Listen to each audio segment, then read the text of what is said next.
in the dark about this thing. I was like, what is happening? Like, what are they doing?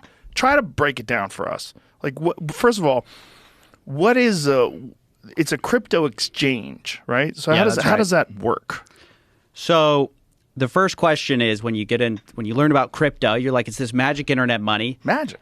How do you get some of that? How do you get some of that magic internet money? Well, you have to go somewhere to buy it.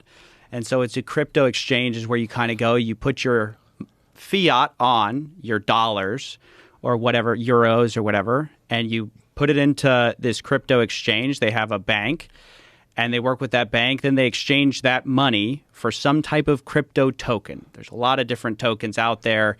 And explain tokens, because I don't understand tokens. I know there's crypto and there's tokens. Like, what is the difference between the two? Yeah, tokens like is the individual. You can think of currency, right? So it's like the individual. So Bitcoin is, you have Bitcoin. Then you have, it's one of the cryptocurrencies. You have Ethereum.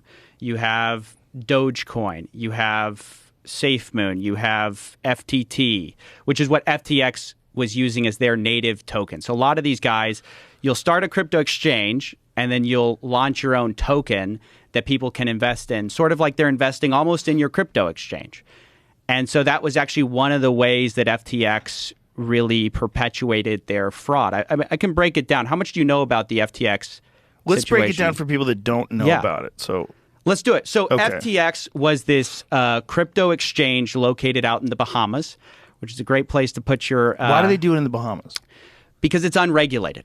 So the problem with doing stuff in the United States or, something like Europe or something like that is you are subject to all these regulations which require you to be a little more careful. Oh, those are pesky. Yeah, they're annoying. So we don't need that. The famous example is like Coinbase is in America and they have to file all these forms. They're a regulated entity. They're a publicly traded company. So they have to report everything. So if you're offshore, you can kind of not do any of that. You can play fast and loose.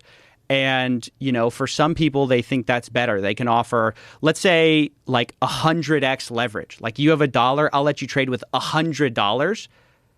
And that's going to be like one reason you come to my offshore exchange. I can offer you more leverage than the guys who are like, Coinbase or something like that. Right. So FTX launches. Let's start with who Sam Bankman-Fried is. He's kind of at the center of all of this. Sam Bankman-Fried is this guy who he's the son of two Harvard lawyers.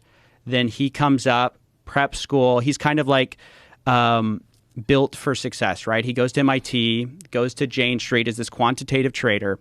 And then he goes into the crypto space and he launches FTX. He's very young, right? How old is he? I think he is young. I'm not, maybe you can look that up, Jamie. 31. He launches Alameda Research first, which is just like this trading firm, which basically the idea here is we have some ideas, we're going to raise a little bit of money and we're going to do these trades that are profitable in crypto. So the way he first made his money was he did something where he bought Bitcoin in the U.S. and then he sold it on these Japanese exchanges where it was worth more. So he was arbitraging this difference in prices. And then after he made his money that way, he launches FTX in 2019. And that's a crypto platform where honestly you can make a lot more money than just with a trading firm.